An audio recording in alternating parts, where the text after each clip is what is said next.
Jérusalem, nous retrouvons notre correspondant Daniel Haïk. Bonjour Daniel Bokartov, on va commencer ce journal par la mort malheureusement d'un civil israélien au sud Liban hier.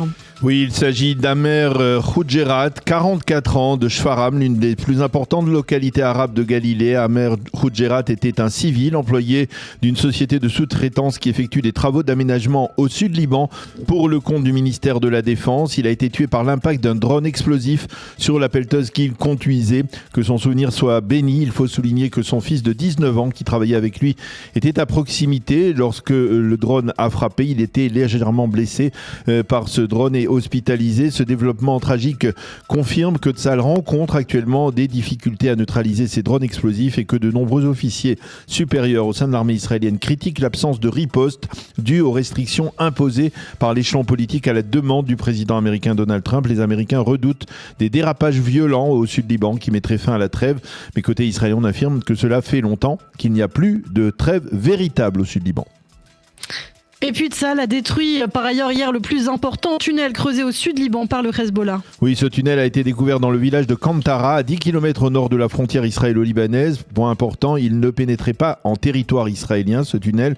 La taille du tunnel a nécessité l'utilisation d'importantes quantités d'explosifs. Au total, ce sont près de 450 tonnes d'explosifs qui ont été utilisées pour faire exploser ce tunnel. Tsahal a prévenu les habitants du nord de l'imminence d'une très forte explosion et leur a demandé de se mettre à l'abri. L'explosion a en effet été entendue sur des dizaines de kilomètres carrés, donc y compris donc en territoire israélien, et la terre a tremblé donc autour de cette zone, comme l'a indiqué l'Institut de géologie israélien. Un second tunnel, un petit peu moins important, également été détruit par le génie militaire de Tsahal. Et le président Trump a donné des directives claires afin de prolonger le blocus américain contre les ports iraniens. Oui, effectivement, le président américain serait parvenu à la conclusion que ce blocus est le plus efficace contre le régime iranien, actuellement plus efficace en tout cas que la reprise des bombardements aériens. Selon les estimations des experts, si le blocus américain devait se poursuivre encore pendant 2 semaines, le régime iranien serait incapable de stocker le pétrole qu'il extrait de son sol et cela pourrait donc le conduire à capituler d'une certaine manière. Une déclaration importante du chef du Mossad sortant, Dedi Barnea, autour du Qatargate. Oui, effectivement, Dedi Barnea a révélé que cette affaire n'avait affecté en rien la sécurité de l'État d'Israël. Je vous rappelle qu'il s'agit de l'affaire des conseillers de Binyamin Netanyahou qui auraient travaillé, y compris durant la guerre, pour le compte du Qatar, alors que ce pays est considéré en Israël comme un pays ennemi. Cette déclaration donc du chef du Mossad, Dedi Barnea, devrait permettre de disculper d'une certaine manière les conseillers du Premier ministre des accusations de trahison qui ont été lancées contre eux au cours des derniers mois. Un développement important dans le dossier de l'amnistie du Premier ministre Netanyahou. La conseillère juridique du président de l'État, Yitzhak Herzog, a invité toutes les parties impliquées dans le procès de Binyamin Netanyahou à venir à la présidence de l'État pour des consultations afin d'envisager une solution satisfaisante pour mettre fin au procès. Et pour l'instant, il ne s'agit pas pour le président Herzog d'accorder une amnistie au Premier ministre, mais de réunir les différentes parties afin de parvenir à une sorte de compromis qui pourrait être accepté par Binyamin Netanyahou. L'amnistie présidentielle n'interviendrait que par la suite. Dans une seconde phase, dans une lettre envoyée au procureur général, à l'avocat du Premier ministre Amir Haddad et à la conseillère juridique du gouvernement Barav Miara, la conseillère du président indique que le président Herzog considère qu'il faut tout faire pour parvenir à un règlement avant donc qu'il n'étudie une demande officielle de grâce présidentielle. Et puis la ville d'Ashkelon a été le théâtre hier d'une émeute provoquée par des ultra-orthodoxes. Oui, ce sera le dernier titre de ce journal. Un groupe de plusieurs centaines d'ultra-orthodoxes de la branche radicale dite de Jérusalem a forcé la porte d'entrée du domicile du commandant en chef de la police militaire israélienne. Ce groupe a tenté de faire pression sur le général Yuval Yamin afin qu'il libère plusieurs jeunes orthodoxes qui ont été arrêtés pour désertion, pour avoir refusé donc de s'enrôler dans Tsahal. Les forces de sécurité israéliennes sont arrivées sur place rapidement et ont chassé les manifestants orthodoxe du domicile du général Yamin. Le chef d'état-major de Tsahal, le général Eyal Zamir, a condamné cette agression. Il a mis en garde face à des attaques contre les familles des officiers supérieurs de Tsahal et a apporté son soutien infaillible au général Yamin. Le Premier ministre également, ainsi que le ministre de la Sécurité intérieure Itamar Ben-Gvir ont condamné cette attaque contre le général Yamin.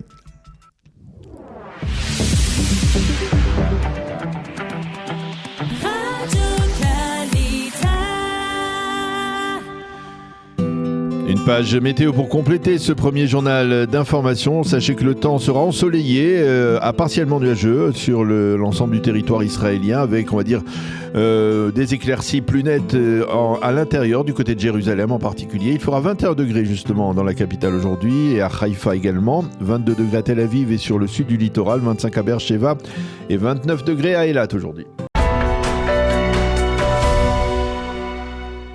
Le plaisir d'être en ligne avec Philippe Velilia. Philippe, bonjour, Boker Tov. Merci d'être avec nous ce matin. Alors, on a besoin de votre éclairage pour mieux comprendre si on est véritablement entré, comme je le disais tout à l'heure, dans la campagne électorale. On est 6 mois avant le mois d'octobre. C'est probablement vers le milieu ou la fin du mois d'octobre que se tiendront ces élections législatives en Israël. La démarche entreprise par Naftali Bennett et Yair Lapid de fusionner pour former un parti, on va dire, plus solide qui pourrait rivaliser au moins avec le Likoud. C'est, à votre avis, une démarche qui va profiter au camp de l'opposition actuelle ? Pour l'instant, ça n'est pas le cas dans les sondages qui ont été immédiatement réalisés après cette fusion, puisque au contraire, ils perdent un siège, voire 2, par rapport à ce qu'il en était lorsqu'ils étaient séparés. Mais en fait, le véritable objectif de cette fusion n'est pas tout à fait là. Le véritable objectif, c'est, comme vous l'avez souligné, d'avoir un grand parti qui arriverait au niveau, voire dépasserait le Likoud. Et puis également, il y a un non-dit, des non-dits dans cette fusion. D'abord, le fait que Naftali Bennett veut être certain de dépasser au sein de l'opposition son principal rival, qui est maintenant Adi Eisenkot. Adi Eisenkot, c'est l'homme qui monte dans la politique israélienne. Il gagne un siège chaque semaine lors des sondages, et c'est lui qui, par exemple, qui dans le sondage de la première chaîne hier, a profité du fait que la fusion Bennett-Lapid perdait un sondage, ce siège, c'est lui qui l'a récupéré. Ça, c'est le premier non-dit. Et puis, il y a un deuxième non-dit, c'est le fait que Naftali Bennett a des électeurs, mais n'a pas de parti, alors que Yair Lapid n'a plus beaucoup d'électeurs, mais il a un parti, et donc des financements, puisque en Israël, le financement public dépend du nombre de députés sortants. Oui. Et Yair Lapid, lui, il en a 24. Sortants, alors que Naftali Bennett n'en a aucun, il n'est même pas lui-même député. Alors, c'est aussi un des avantages de cette fusion. Alors, à votre avis, c'est pas inquiétant donc ce résultat en demi-teinte là des premiers sondages, parce que on a l'habitude de dire qu'il y a tout de suite un effet d'enthousiasme après l'annonce d'une fusion de ce type, et ça doit se refléter dans les sondages. Ça a été le cas ces dernières années lorsqu'il y a eu des nouveaux partis comme le parti bleu-blanc qui ont surgi dans la classe politique israélienne. Là, c'est pas inquiétant pour Bennett et Lapid de voir que finalement il n'y a pas cet enthousiasme? En fait, l'effet d'enthousiasme, il est pour les nouveaux partis, comme Bleu-Blanc, par exemple. Oui. Là, c'est une fusion de 2 partis. En fait, ça veut dire que Naftali Bennett, qui est un homme de droite, perd un peu sur sa droite, et Yair Lapid, qui est un homme du centre, perd un peu sur le centre. Donc, ça n'est pas vraiment étonnant. En plus, il faut que le public s'habitue à ce nouveau paysage politique, parce que c'est un nouveau paysage politique. Il y aura d'autres innovations importantes pendant cette campagne, je ne sais pas si on aura le temps d'en parler, mais donc, en plus, ça n'est pas dramatique, ils perdent un siège, ça n'est pas dramatique, bon, d'autant que le rapport opposition-coalition reste à peu près le même. Alors ça, c'est vrai, effectivement, le rapport reste le même, mais on dit toujours que Naftali Bennett, c'était un atout pour l'opposition actuelle parce qu'il était susceptible, capable de ramener des voix de la droite modérée, des déçus de Netanyahou.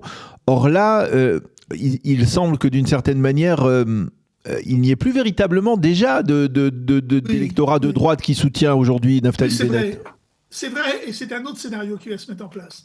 Naftali Bennett, de façon assez curieuse d'ailleurs, s'est positionné au centre, avant même de fusionner avec Yair Lapid. Oui. Notamment en prenant parti pour le mariage civil, pour les transports publics le Shabbat, et lors de sa conférence de presse le soir de la fusion, il a même laissé entendre qu'il ne serait pas hostile au mariage homosexuel. Donc il se dégarnit sur la droite, et effectivement, c'est le Likoud qui pourrait en profiter. Mais là, il va sans doute y avoir aussi une autre évolution, puisqu'on parle de plus en plus de la création d'un nouveau parti, un Likoud bis, qui serait dirigé par 3 personnalités, Gilad Erdan, Yuli Edelstein et Moshe Kachlon, 3 dissidents du Likoud qui ont un compte personnel à régler avec Binyamin Netanyahou et qui donc, eux, pourraient récupérer vraiment des voix de droite. Alors effectivement, ces voix de droite pourraient aller vers ce nouveau parti bis. On va le voir, il devrait se créer, on va dire, dans les prochaines semaines. Maintenant, si vous deviez donner un conseil à l'homme qui monte, comme vous le disiez à l'instant, Gadi Eisenkot, est-ce que vous lui demanderiez, vous lui suggéreriez de rejoindre cette union entre Lapid et Bennett, même au prix d'être le numéro 2, parce qu'à plusieurs reprises, ces dernières semaines, Gadi Eisenkot a dit qu'il n'était pas question pour lui d'être le numéro 2 de Naftali Bennett. Non, moi je ne conseillerais pas de rallier le parti ensemble, puisque pour l'instant il monte, donc il a tout intérêt à rester comme cela. Au dernier moment, si jamais les choses changeaient, il pourrait toujours se rallier 45 jours avant le... Oui. Avec la date de fermeture des listes. C'est la date de clôture des listes, et il pourrait toujours le faire, mais pour l'instant il n'y a absolument pas intérêt à le faire, et d'ailleurs il commence à recruter des gens pour sa liste.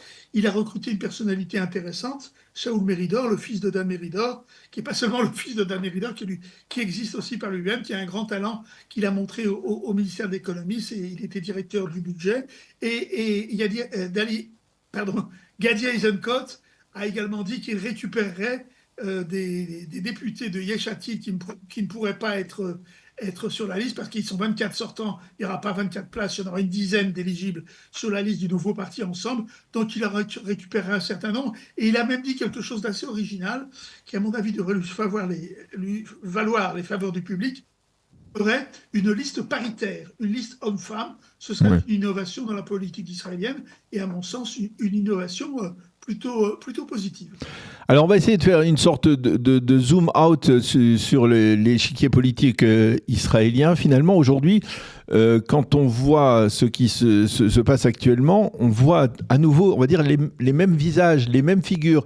Binyamin Netanyahou, bien entendu, il est toujours là, mais on va dire l'ensemble de la classe politique qui pourrait être taxée d'avoir une forme de responsabilité sur ce qui s'est passé le 7 octobre, eh bien, elle est toujours là. On voit les mêmes têtes, et surtout, on ne voit pas de tête nouvelle qui puisse jaillir de par le bas pour apporter, on va dire, quelque chose de nouveau, un esprit nouveau qui s'est reflété, on va dire, pendant ces années de guerre.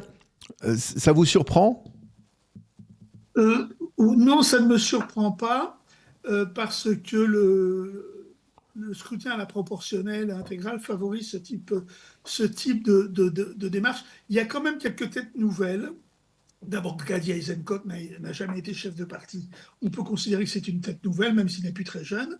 Et puis, les partis commencent à recruter des gens nouveaux. Oui. Naftali Bennett a recruté 2 femmes qui étaient directrices générales dans des ministères.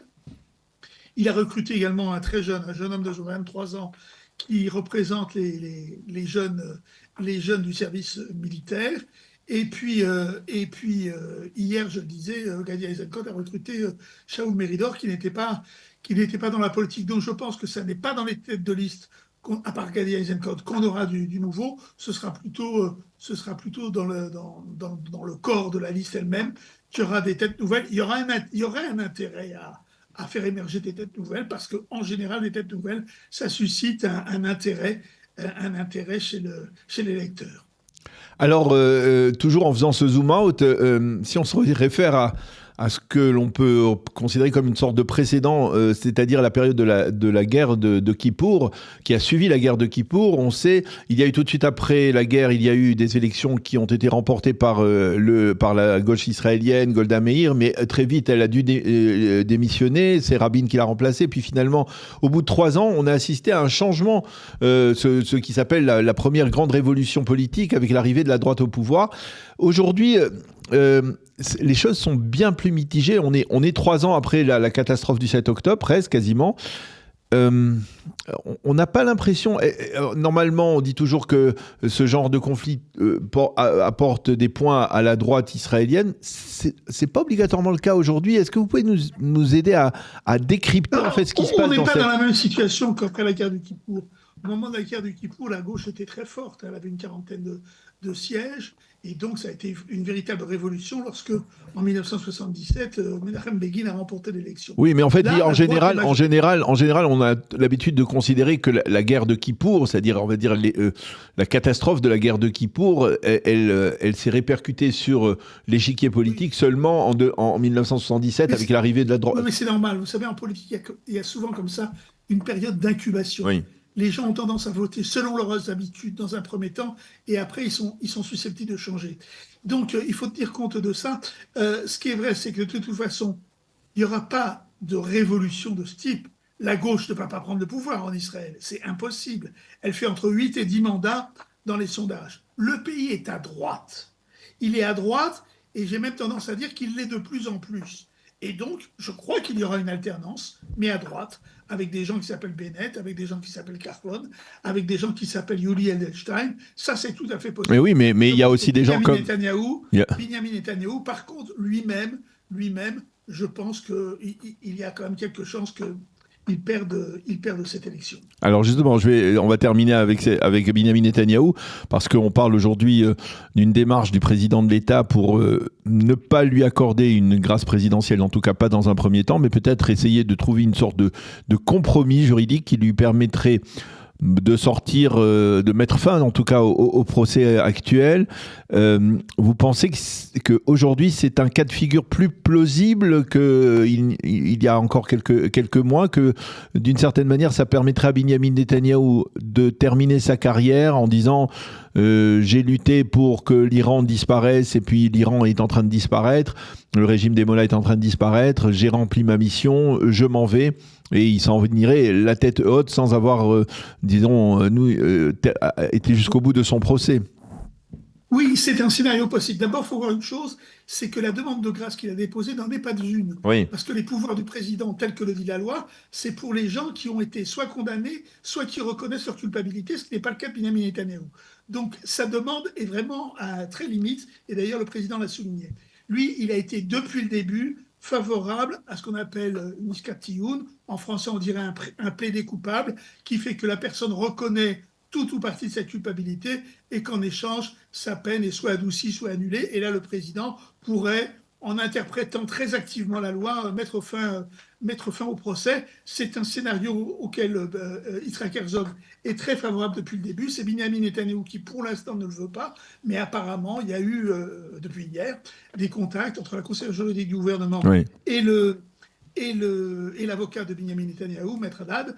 Et on pourrait éventuellement s'orienter vers une solution de ce type. Je rapprocherais cela, le scénario que vous suggériez, du fait qu'il y a quelques jours, Binyamin Netanyahou a révélé la maladie dont il a été frappé. Ça pourrait être un prétexte. Oui, même s'il est aujourd'hui guéri, apparemment, ce serait un concours de circonstances qui ferait qu'il pourrait sortir de la vie politique sans grave dommage. Eh bien, merci beaucoup Philippe Belilia pour toutes ces explications, ce décryptage de la vie politique, de la classe politique israélienne à la première semaine, on va dire, de cette campagne électorale qui ne fait que débuter et qui nous réservera certainement beaucoup de rebondissements. On y est habitué, c'est la tradition dans la vie politique en Israël. Merci beaucoup d'avoir été avec nous ce matin, Philippe. À bientôt. À bientôt. Merci à vous.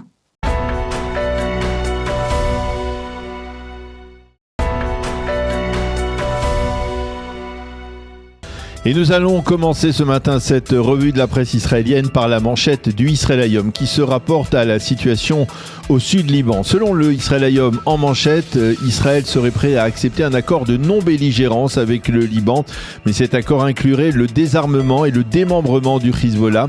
En sous-titre, des officiers supérieurs de Tsahal dénoncent ce faux cessez-le-feu actuel et affirment le Hezbollah tire délibérément sur nous et nous sommes limités par l'échelon politique. Et le Israël Hayom et le Yediot Aharonot ensemble nous annoncent ce matin la mort d'un civil israélien qui travaillait dans des travaux d'infrastructure au sud Liban. Il s'agit d'Amer Khoujirat, 44 ans, de la ville arabe de Shfaram en Galilée, qui a été tué par un drone explosif tiré par le Hezbollah. Le Yediot Aharonot et les sites d'information mentionnent l'explosion et la destruction par Tsahal hier d'un immense tunnel creusé par le Hezbollah à 10 km de la frontière. L'explosion a été tellement forte qu'elle a fait trembler la terre dans la région. Qu'écrivent les éditorialistes autour de cette guerre d'usure entre Israël et le Hezbollah? Ron Ben-Ishai, le spécialiste sécuritaire dans le Yediot Aharonot et le site Ynet, considère que la sortie d'Israël du bourbier libanais est encore loin. Il croit savoir que le dos au mur et en sachant qu'il n'a plus rien à perdre, le Hezbollah fera tout pour déclencher une guerre civile au Liban. Et selon lui, toute solution sur cet axe libanais sera conditionnée par le règlement du conflit entre les États-Unis et l'Iran. Lilach Shouval et Dani Zaken déplorent ce matin le fait que Tsahal ne puisse pas actuellement riposter massivement aux violations incessantes du cessez-le-feu par le mouvement terroriste chiite, et ce en raison des restrictions imposées par le président Trump et également donc indirectement par l'échelon politique israélien. L'ex-amiral de la marine israélienne Eliezer Marom considère qu'il faut mettre fin à ce cessez-le-feu factice. Selon lui, la guerre entre Israël et le Hezbollah se poursuivra même lorsque le régime iranien sera tombé. Et puis le Yediot Aharonot consacre ce matin un reportage à la situation socio-économique des habitants du nord du pays. Et ce matin, il faut écouter le cri de détresse des entrepreneurs israéliens de la ville de Kiryat Shmona. La guerre n'est pas terminée, mais celle de leur survie économique et sociale est quotidienne. Ces entrepreneurs israéliens luttent pour tenter de sortir la tête de l'eau, comme c'est écrit. Certains sont dans une phase de rejet, d'autres restent confiants et essayent de survivre dans cette localité de Kiryat Shmona qui est durement touchée par la guerre, et ce depuis de nombreuses années. Le dossier iranien maintenant, avec tout d'abord une révélation de Israël Hayom. Le grand quotidien fait état de divergences de vues entre Washington et Jérusalem à propos des prochaines étapes de la confrontation avec Téhéran. Le site Ynet titre ce matin, en page d'ouverture, sur un cas de figure que les services de renseignement militaires américains étudient actuellement: comment l'Iran réagira à une proclamation solennelle et unilatérale par Donald Trump de la fin de la guerre. Motif d'une telle démarche, la situation périlleuse de Donald Trump dans les sondages aux États-Unis. Pourtant, il existe aussi des pressions en vue d'une reprise des combats qui porterait le coup de grâce au régime iranien. Le Yediot Aharonot affirme qu'un nouveau cas de figure se distingue ces derniers jours. Donald Trump pourrait se contenter d'un retour au calme, on pourrait appeler ça le calme contre le calme, sans qu'il n'y ait d'accord entre Washington et Téhéran. Mais en tout cas, pour l'instant, Trump semble vouloir maintenir le blocus maritime donc contre les ports iraniens.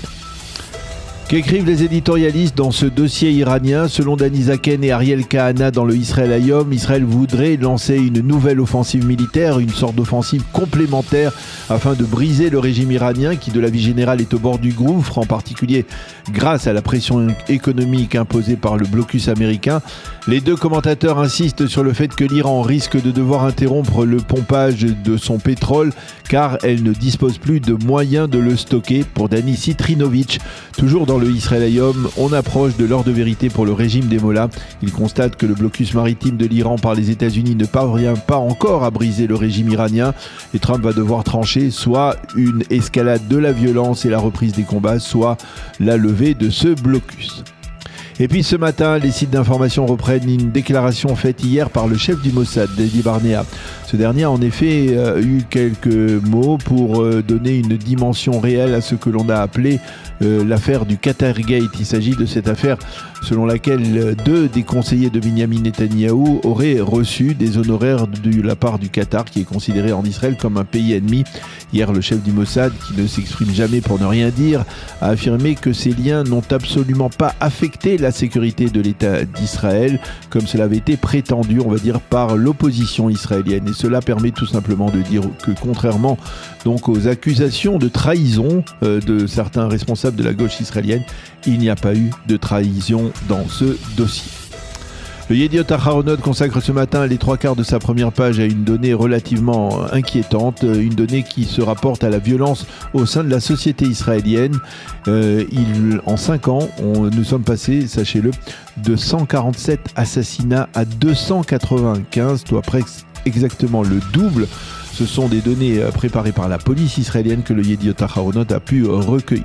Limor Livnat, l'ex-ministre de l'Éducation de Binyamin Netanyahou, commente cette donnée dans un éditorial et Livnat déplore que le gouvernement agisse si peu dans le secteur de la délinquance juvénile. Selon elle, les derniers assassinats comme celui de la pizzeria Yom Ha'atzmaut à Petah Tikva n'intéressent pas le gouvernement et pour toute réaction, le ministre de l'Éducation Yoav Kish a donné l'ordre aux enseignants de consacrer 1 heure entière à cette violence. Limor Livnat estime que c'est trop peu et c'est trop tard. Elle affirme que si elle avait été ministre de l'Éducation aujourd'hui, elle aurait consacré une journée entière à ce fléau. Et puis ce matin, il faut bien le souligner, un titre qui revient dans tous les journaux et tous les sites d'information. Il s'agit d'un développement lié à la demande d'amnistie du Premier ministre Binyamin Netanyahou par le président Herzog. Hier soir, le président de l'État a convoqué, a appelé les différentes parties impliquées dans ce procès à venir à la table des négociations à la présidence de l'État pour faire avancer une sorte d'accord de compromis et non pour l'instant donc une demande d'amnistie. Un président médiateur, titre ce matin le Yediot Aharonot. Et puis pour terminer cette revue de la presse, il y a cette information incroyable mais vraie répercutée hier dans les réseaux sociaux en Israël. Une jeune élève libanaise du village de Chouefat au sud de Beyrouth qui n'avait pas révisé son examen a décidé d'user de la méthode forte, c'est ce que l'on peut dire. Elle est entrée en contact avec le colonel Avichai Edrei, qui est le porte-parole de Tsahal, en langue arabe. Et elle lui a demandé tout simplement de bombarder son école sous prétexte, a-t-elle dit, que le Hezbollah y dissimulait des quantités importantes d'armes et de munitions. Une fausse accusation qui a été très vite révélée, a affirmé la direction de l'établissement scolaire. Et finalement, vous le savez, vous l'avez compris, l'armée israélienne n'a pas bombardé cette école et n'a pas donné suite donc à cette demande un peu particulière de cet élève libanais. Plaisir d'être en ligne avec le colonel Meir Dahan. Meir, bonjour, Boker Tov. Bonjour Daniel, bonjour tout le monde. Merci d'être avec nous ce matin. Alors, on voulait faire le point avec vous sur ce qui se passe en particulier au sud Liban. On le comprend bien. D'abord, l'armée israélienne a des difficultés face aux drones explosifs et offensifs du Hezbollah qui posent un véritable problème. Est-ce que vous, de par votre expérience, vous pensez qu'il y a une parade à ces drones qui commettent beaucoup de dégâts malheureusement? Tout d'abord, on est plutôt gêné par les accords de cessez-le-feu qui ont été pris entre le Liban, les États-Unis et qui nous obligent un peu de maintenir. Donc on est un peu liés, les mains et pieds liés et attachés. Et c'est plutôt ça qui nous dérange plus. Les drones, on a des solutions, on trouvera d'autres solutions. Ça a toujours été un problème, sans être un grand problème, on peut le résoudre. Le seul problème, enfin pas le seul, mais le problème le plus important, c'est qu'on est un peu stagné, on est un peu limité par les mouvements et les actes qu'on peut... Oui, on a les points liés, on l'a dit. C'est ce que disent les officiers supérieurs de Tsahal. Ils disent qu'ils ont les points liés alors que le Hezbollah, lui, continue de tirer normalement. Ouais, c'est un grand problème. Une armée doit être offensive, doit pas être défensive. Et le Liban nous a appris depuis des longues années, depuis 82, que lorsqu'on est stagné, on est des victimes, on est comme des matarot, comme on dit. Comme des cibles. Des cibles. On devient des cibles du moment où on est stagné. Et ça, c'est un drame.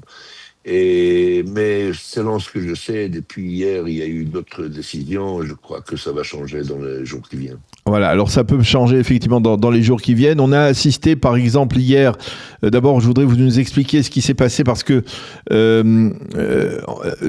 c'est un civil qui a été tué hier par ce drone explosif du Hezbollah. C'est un civil arabe israélien qui travaillait, on va dire, en sous-traitance pour le ministère de la Défense. Ça vous surprend pas qu'il y ait des civils dans cette zone qui est véritablement une zone de guerre ? Non, on connaît ce phénomène déjà sur la bande de Gaza. D'ailleurs, étant partie de ce genre de travaux, car c'est ce que je fais depuis 2 ans et demi, depuis 40 ans, mais depuis 2 ans et demi dans cette guerre, je gère une unité de travaux, de génie, Et en parallèle de nous, ils ont fait rentrer quelques sous-traitants, comme on dit, des câbladés. Oui, des sous-traitants, oui, des entrepreneurs sous-traitants. Entrepreneurs civils qui viennent avec leurs outils, qui font des projets. Et je protestais beaucoup contre ça, car dans une zone de guerre, il doit y avoir que des soldats et pas des civils en aucun cas. Mais bon, l'armée prend ses décisions.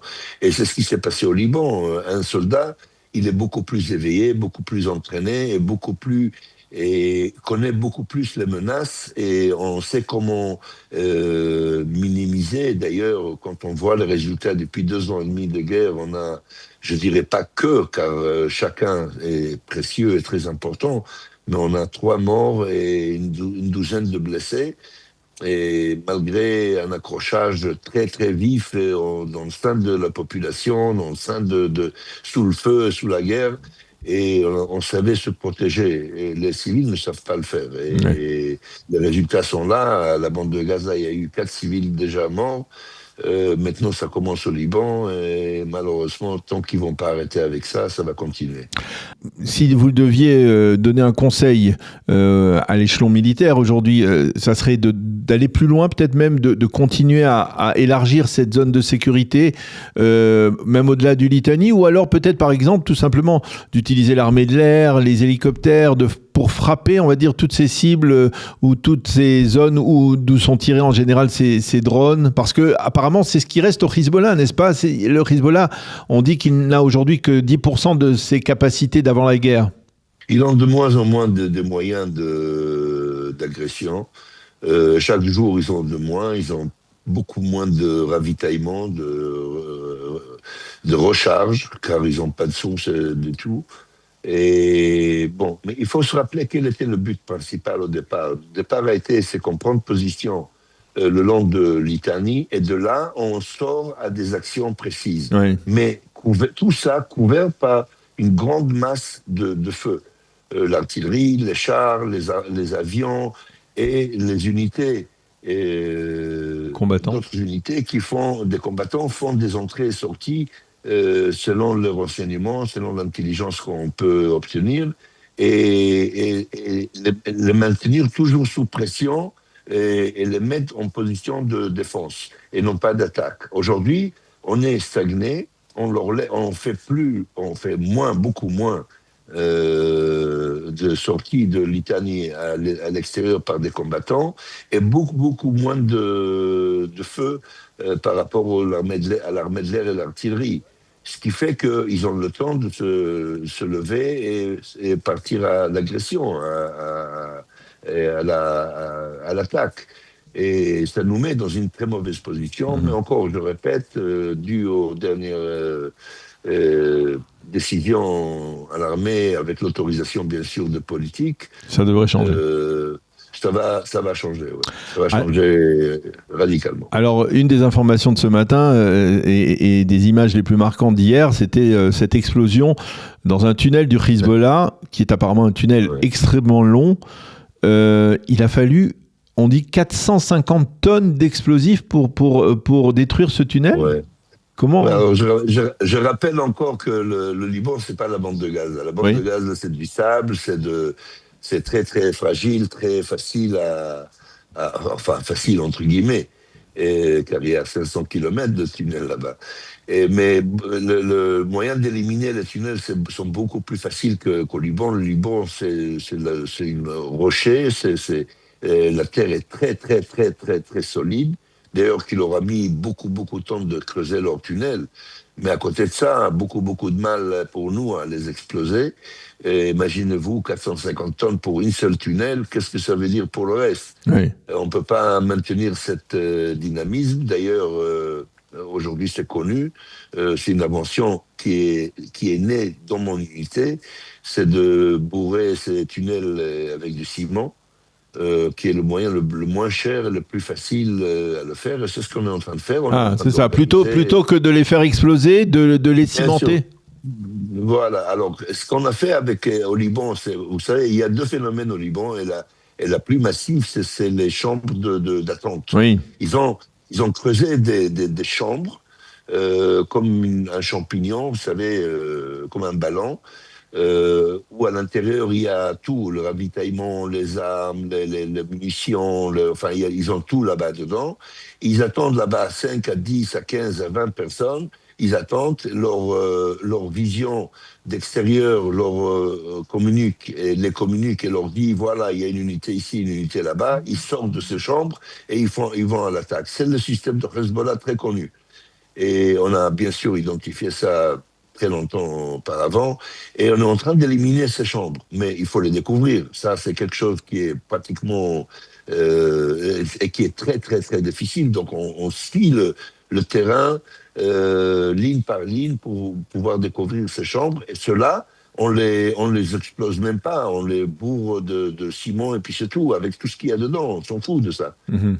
Et ça, c'est une grande réussite d'ailleurs. Ça a éliminé un grand moyen pour eux, un grand élément pour eux d'attaque et surprise. D'ailleurs, les soldats de Golani qui ont été tués il y a 3 semaines, c'est dû à cette chambre, une chambre pareille, qu'ils ont sorti derrière les soldats et ils les ont attaqués. Et bon, les tunnels, il faut dire qu'on connaît la plupart d'eux. Et au fur et à mesure, on approche et on va éliminer que ceux qui nous dérangent vraiment. Le reste, on va les bourrer de ciment autant qu'on peut, le temps qui nous restera là-bas. Une dernière question, elle se rapporte à un endroit que vous connaissez bien et que vous avez fréquenté beaucoup ces 2 dernières années, c'est la bande de Gaza. Où on en est concrètement, parce que l'armée israélienne, elle est toujours dans la moitié au moins de la bande de Gaza. Elle continue à détruire des tunnels dans cette zone qu'elle contrôle. C'est pas encore terminé. Bien sûr, de la ligne jaune vers l'est, vers la frontière israélienne, on est en train d'éliminer chaque jour des dizaines de kilomètres, tous les jours. Et il faut dire, dans très peu de temps, il n'y aura plus de tunnels dans cette région de la ligne jaune à l'est. L'Ouest, c'est toujours là-bas. Ils bénéficient de leur calme et de réorganisation due au phénomène iranien et libanais. Et bon, on ne pensait pas que ce problème va être éliminé. Il faut comprendre, on mène une lutte contre une idéologie. Et on ne peut pas tuer une idéologie. C'est impossible. Bon. Alors, il faut maintenir cette bataille encore et encore et encore et encore. Il y a des hauts, il y a des bas. Il nous attend encore de... 78 ans, ça a marché, on va continuer. Effectivement, il faut avoir beaucoup de patience même pour faire face à ces ennemis. Merci beaucoup. Mais surtout, il faut garder ce dynamisme d'aller à l'agression, d'aller à l'attaque, et non pas attendre et absorber. Il faut absolument pas revenir à cette approche. Merci beaucoup, colonel Meir Dahan, d'avoir accepté de répondre à nos questions. Merci, bonne journée et bonne continuation. À bientôt. Merci, Daniel. Au revoir. Au revoir.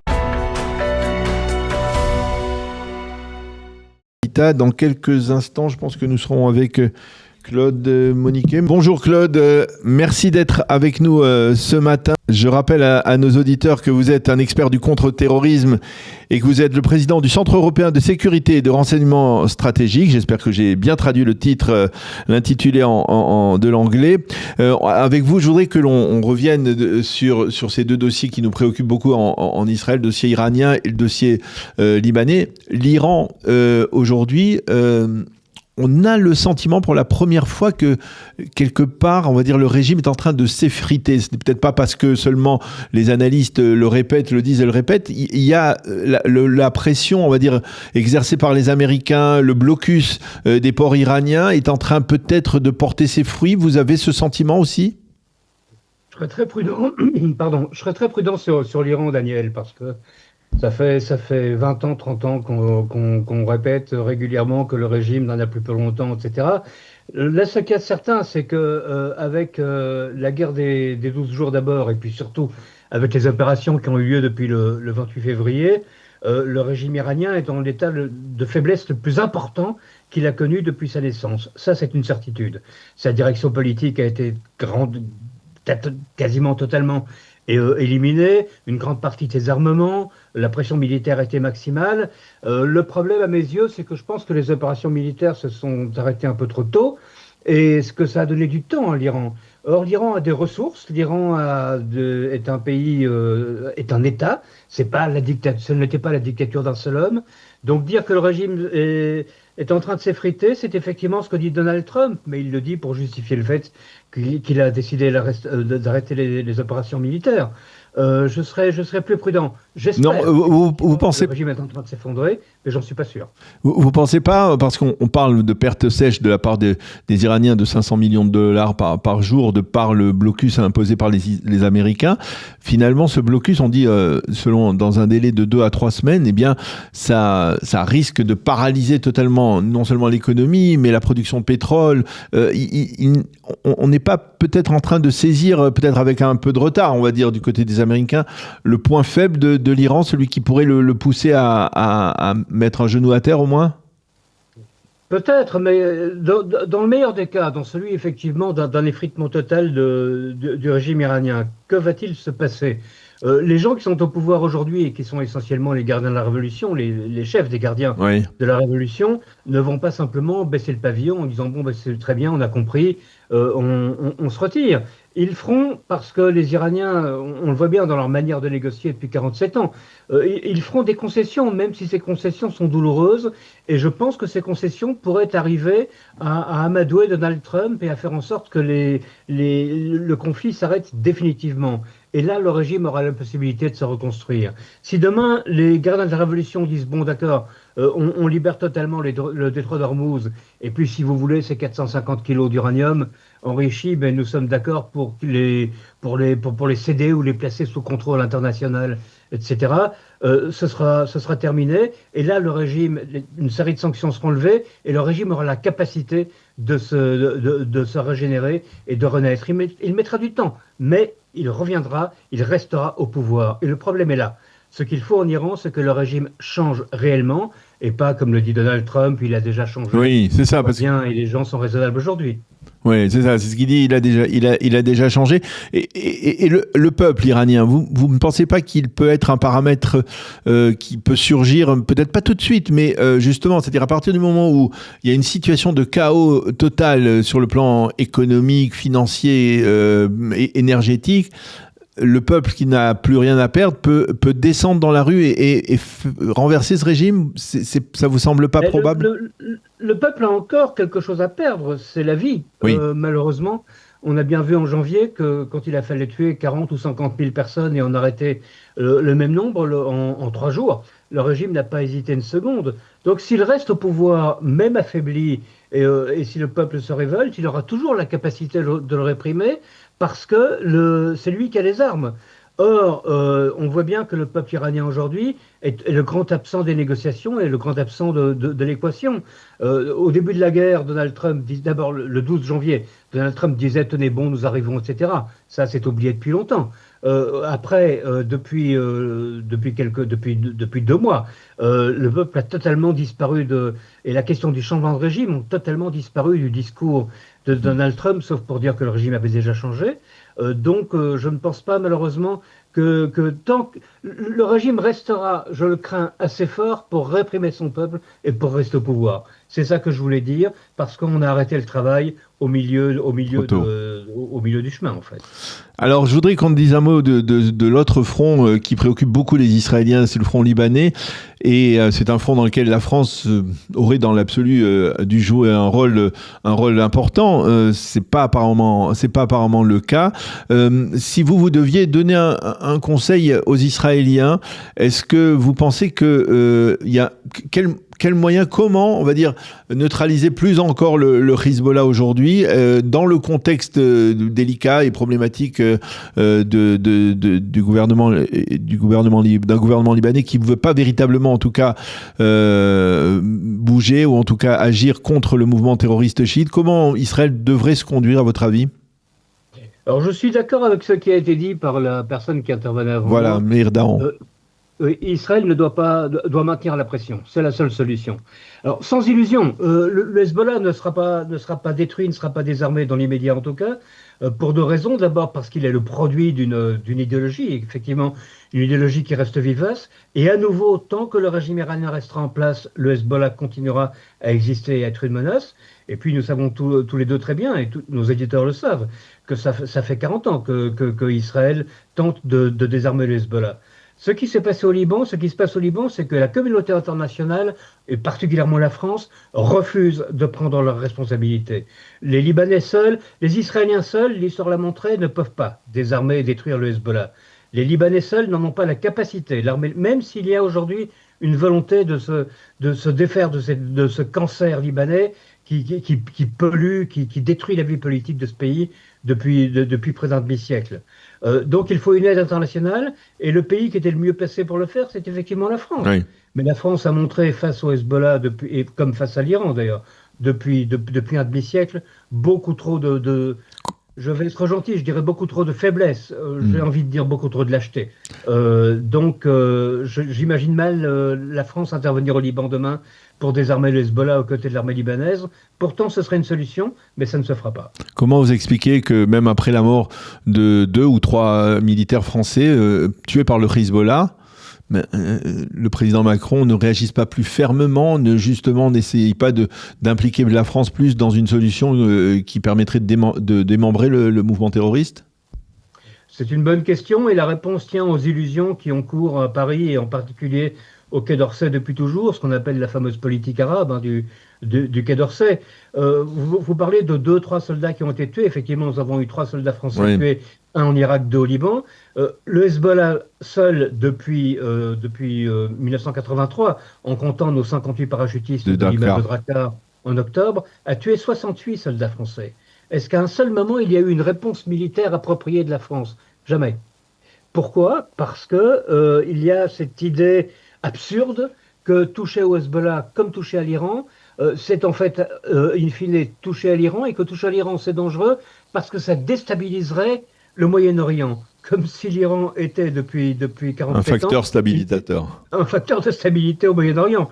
Tout le monde le saurait. C'est une triste plaisanterie, et malheureusement, le président Macron s'est inscrit dans les pas de ses prédécesseurs, qu'ils soient de gauche ou de droite, qui ont toujours montré une faiblesse terrifiante et que nous avons déjà payé, et que nous continuerons à payer, et que les Israéliens paieront, et que les Libanais paieront pendant encore des années si nous n'agissons pas. Une dernière question, Claude. Est-ce que vous pensez que l'effondrement du régime, s'il intervient, du régime iranien, peut mettre fin, on va dire, à la puissance encore que nous réserve le Hezbollah, ou alors les deux dossiers sont séparés. Dans la presse israélienne ce matin, il y en a qui disent il y a des observateurs qui disent que finalement il faudra continuer à frapper le Hezbollah même après que le régime iranien ne soit plus au pouvoir. Alors, il faudra continuer à frapper le Hezbollah. En fait, la chute du régime, une réelle chute, une disparition du régime iranien serait un énorme pas en avant. Le Hezbollah a déjà perdu le soutien de la Syrie, puisque le régime a changé. Sa direction a été détruite par les opérations israéliennes depuis 2024. Il perd des tunnels tous les jours, il perd des armements, etc.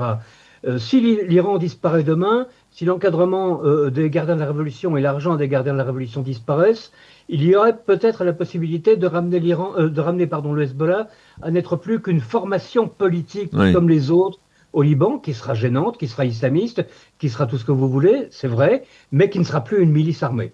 Et ça, ce serait déjà un progrès énorme. Aujourd'hui, nous n'en sommes pas là. Eh bien, on va rester sur ce constat qui est peut-être un constat provisoire. En tout cas, on l'espère ici en Israël, en espérant effectivement que les choses vont s'accélérer, peut-être même du côté de l'Iran, et que cela se répercutera dans le dossier libanais. Merci beaucoup, Claude Moniquet, d'avoir été avec nous ce matin. Je rappelle à nos auditeurs que vous êtes un expert du contre-terrorisme et que vous êtes président du Centre européen de sécurité et de renseignement stratégique. Merci d'avoir été avec nous. Bonne journée, à bientôt. Bonne journée, Daniel. Une forme de calme est revenue. Enfin, je dis ça avec des pincettes évidemment, avec une pensée pour nos soldats et pour les habitants du nord du pays qui subissent toujours les attaques du Hezbollah. Dans le reste du pays, cela dit, quelque chose s'est apaisé. Plus de sirènes à répétition, plus de réveils en panique, tout a rouvert, repris, reflué. Quoi qu'on continue à s'inquiéter de la suite, et on s'inquiète, ce semblant de retour à la normale fait du bien. Cette normalité-là, justement, on a toujours un peu de mal à la décrire aux gens qui ne vivent pas sur place. Du curieux « qu'est-ce qui te plaît tant là-bas ?» à l'incrédule « tout de même vit dans un pays en guerre », il n'est pas toujours évident de parler de ce qui fait la qualité de la vie en Israël. En voilà pourtant une réponse possible. Le quotidien israélien est tellement chambardé, balayé, bouleversé, que lorsque la routine refait surface, on se met à l'aimer. Mais à l'aimer vraiment. Pas à la tolérer, pas s'en accommoder, l'aimer. Et ce n'est pas rien. Parce que souvent, la routine n'a pas très bonne presse. En général, l'idée du métro boulot dodo nous repousse, on rêve plutôt d'autre chose, certains que le bonheur tient plutôt du grand renversement, du vertige. Pas de la redondance, mais de la surprise. Et d'ailleurs, le rapport qu'on a aux vacances illustre très bien ce rapport aux choses. Promesse d'aventures merveilleuses, les vacances sont souvent attendues toute l'année comme un moment de répit et de rupture avec le train-train. Un temps hors du temps, enfin. En d'autres termes, la vraie vie semble être toujours un peu ailleurs. Et pourtant. Alors Rousseau en parle dans les rêveries du promeneur solitaire, mais il y a une autre autorité sur le sujet. J'ai nommé l'incomparable et génialissime série intitulée Gilmore Girls. Entre les rues de Stars Hollow, le diner de Luke et les coups d'éclat de Kirk, rien ne se passe vraiment dans cette série et c'est précisément pour ça qu'on y revient, c'est là tout le plaisir. Des dialogues de génie, des spectacles, de l'humour, mais aucun drame. Et ça, en Israël, je crois que ça nous parle. Après des semaines de tumulte, on éprouve particulièrement l'immensité d'un jour de calme, d'une semaine qui ronronne gentiment et sans catastrophe. C'est peut-être même ça, au fond, qui fait la qualité de vie en Israël. Pas seulement le soleil, la mer et l'énergie des villes, mais un certain rapport au quotidien qui nous interdit de négliger la routine, la faculté de déceler l'extraordinaire d'une journée ordinaire.